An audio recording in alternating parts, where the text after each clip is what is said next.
নমস্কার। আরও একটি নতুন ভিডিওয় আপনাদের স্বাগত জানাই। আমি শ্রী বিশ্বজিৎ। আজ আমার আলোচনার বিষয় বৃহস্পতির মিথুন রাশিতে সঞ্চার মেষ রাশি বা মেষ লগ্ন কী ফল পাবে।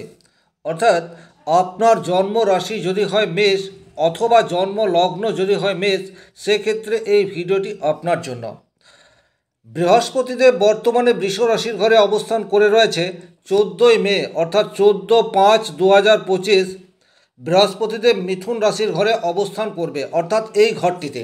আর এখানে থাকাকালীন 1 বছর 1 মাস অর্থাৎ 13 মাস মেষ রাশির জীবনে নিয়ে আসবে বিশাল বড় সুখবর। জীবনের কোন দিকে বৃহস্পতির সুপ্রভাব আপনারা আগামী 13 মাসে অনুভব করবেন, এই বিষয়টি এই ভিডিওতে কমপ্লিট অ্যানালাইসিস করার চেষ্টা করব। আপনাদের সামনে যে রাশি চক্রটি রয়েছে, এই রাশি চক্রে আপনারা দেখতে পাচ্ছেন 4টি গ্রহ, বৃহস্পতি, কেতু, রাহু এবং শনি। আপনাদের মনে প্রশ্ন আসবে, বুধ, শুক্র, চন্দ্র, মঙ্গল এই সমস্ত গ্রহরা কোথায় আছে?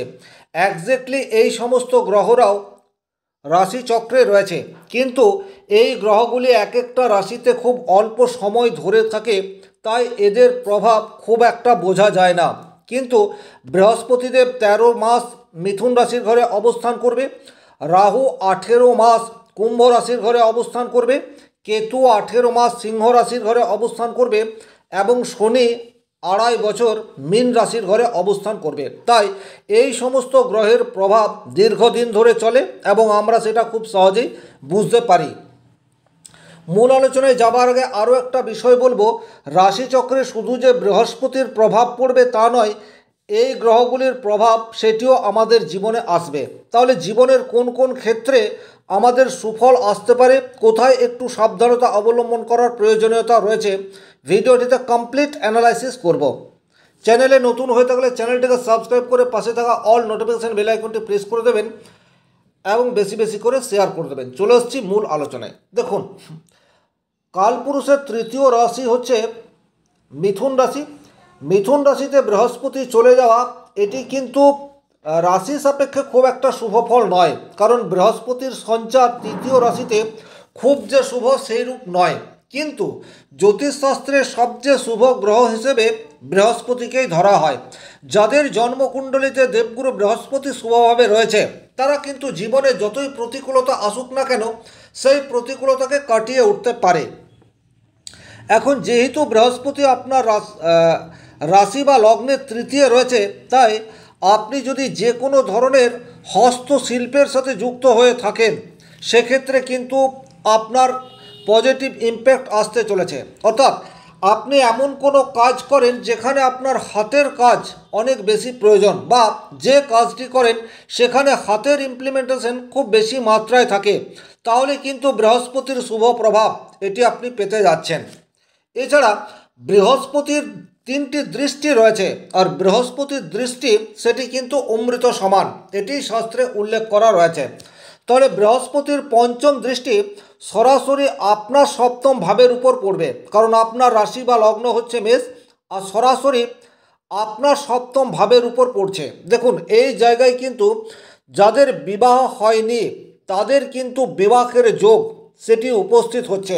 অর্থাৎ আপনার যদি বিবাহের বয়স হয়ে থাকে, বিভিন্ন জায়গায় দেখাশোনা করছেন অথচ বিবাহ হচ্ছে না, সেক্ষেত্রে কিন্তু বৃহস্পতির 5ম দৃষ্টি আপনার 7ম ভাবের উপর পড়ায় বিবাহের সুযোগ সেটা আপনার সামনে আসতে চলেছে। সেটা সামাজিক বিবাহ হতে পারে, আবার লাভ ম্যারেজ সেটিও হতে পারে। তবে লাভ ম্যারেজের ক্ষেত্রে কিছুটা জটিলতা এই বিষয়টি চলে আসতে পারে।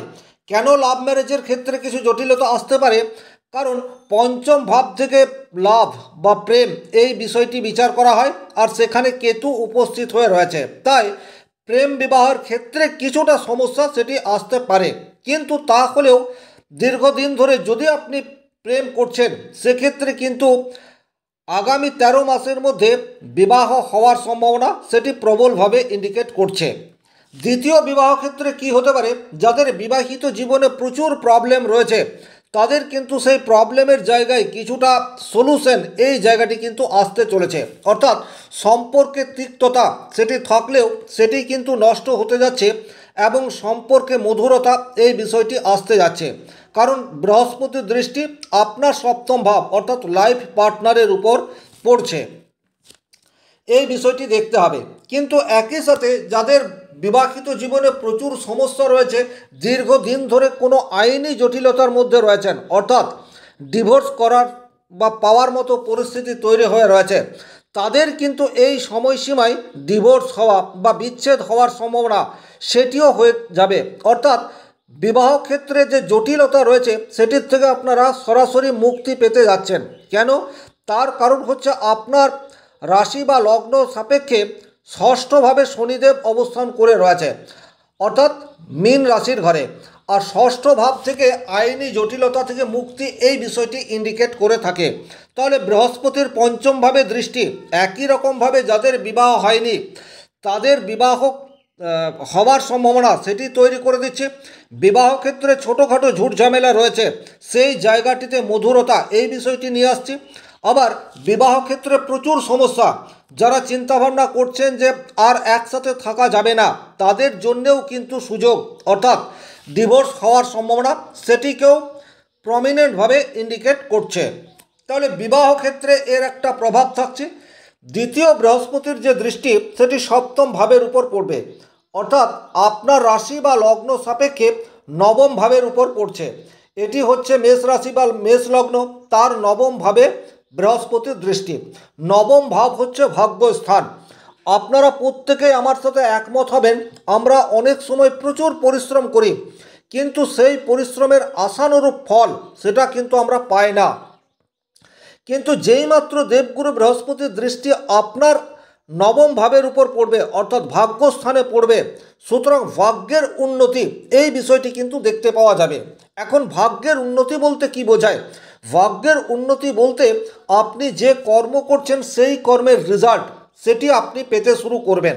এইরূপ প্রচুর মানুষ রয়েছেন যারা দীর্ঘদিন ধরে কোনো একটা জায়গায় ইনভেস্ট করে রেখেছেন, অর্থাৎ শ্রম দিয়ে রেখেছেন, কিন্তু কিছুতেই পরিশ্রমের রেজাল্ট সেটি আপনি পাচ্ছেন না। কিন্তু আগামী 13 মাস অর্থাৎ 14ই মে 2025-এর পর থেকে আপনাদের জীবনে কিন্তু ভাগ্যের সহায়তা আসতে চলেছে।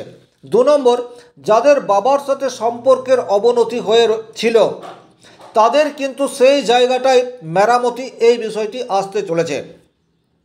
যারা স্পিরিচুয়াল কানেকশনের সাথে যুক্ত তাদের কিন্তু বর্তমান সময়টিতে অত্যন্ত পজিটিভ রেজাল্ট পাওয়া যাবে। এছাড়া যারা হায়ার স্টাডি করতে চাইছেন তাদের জন্যেও কিন্তু আগামী 13 মাস অত্যন্ত পজিটিভ। যারা পিএইচডি বা গবেষণামূলক শিক্ষার সাথে যুক্ত তাদের কিন্তু আগামী 13 মাস অত্যন্ত শুভ ফল এটি আশা করা যেতে পারে। এছাড়াও আরও একটি বিষয় রয়েছে, যারা কর্মপ্রার্থী অর্থাৎ চাকরি পাচ্ছেন না, চাকরির জন্য বারংবার চেষ্টা করছেন, একটুর জন্য আপনাদের কর্মস্থানে সমস্যা তৈরি হচ্ছে, তাদের কিন্তু নবম ভাবটি অ্যাক্টিভেট হওয়ার জন্য বা দেবগুরু বৃহস্পতির দৃষ্টি নবমভাবে থাকার জন্য চাকরি পাওয়ার একটা সম্ভাবনা সেটি তৈরি হয়ে যাবে। যারা দীর্ঘদিন ধরে কর্ম করছেন, কোনো একটা জায়গায় প্রমোশন চাইছেন বা ট্রান্সফার চাইছেন, তাদেরও কিন্তু সেই সুযোগটি বর্তমান সময়ে চলে আসতে পারে। তাহলে দেবগুরু বৃহস্পতির সপ্তম দৃষ্টি নবম ভাবের উপর পড়ায় এই জায়গাটি আপনাদের যথেষ্টই পজিটিভ রেজাল্ট আসবে। এবারে সবচেয়ে ভালো যে জায়গাটি হচ্ছে সেই জায়গাটি হচ্ছে বৃহস্পতির নবম দৃষ্টি 1, 2, 3, 4, 5, 6, 7, 8, 9 আপনাদের একাদশ ভাবের উপর পড়ছে। এই জায়গাটি কিন্তু সবচেয়ে ইম্পর্টেন্ট। একাদশ ভাব থেকে কিন্তু আমরা আমাদের সার্বিক সফলতা এই বিষয়টি ইন্ডিকেট করি, অর্থাৎ আমরা যা কিছু অর্জন করি তার বিচার কিন্তু একাদশ ভাবেই হয়। বর্তমান সময়ে আপনারা দেখতে পাচ্ছেন আপনাদের একাদশে রাহু এই বিষয়টি রয়েছে। একাদশে রাহু মানুষকে একেবারে রাতারাতি জিরো থেকে হিরো সেটি বানিয়ে দিতে পারে। যদি আপনার জন্মকুণ্ডলিতে রাহু শুভভাবে অবস্থান করে, রাহুর মধ্যে যদি স্ট্রেস বা পাওয়ার এই বিষয়টি থাকে, সেক্ষেত্রে কিন্তু এই সময়সীমায় আপনি যথেষ্টই পজিটিভ রেজাল্ট পাবেন। কেন? কারণ বৃহস্পতির দৃষ্টি আপনার আয় ভাবের উপর পড়ছে বা বলা যেতে পারে রাহুর উপরেও পড়ছে। সুতরাং রাহু বৃহস্পতি দ্বারা নিয়ন্ত্রিত। এইরূপ পরিস্থিতিতে কিন্তু আপনার ডিসিশন মেকিং পাওয়ার সেটি যথেষ্টই ভালো হতে পারে।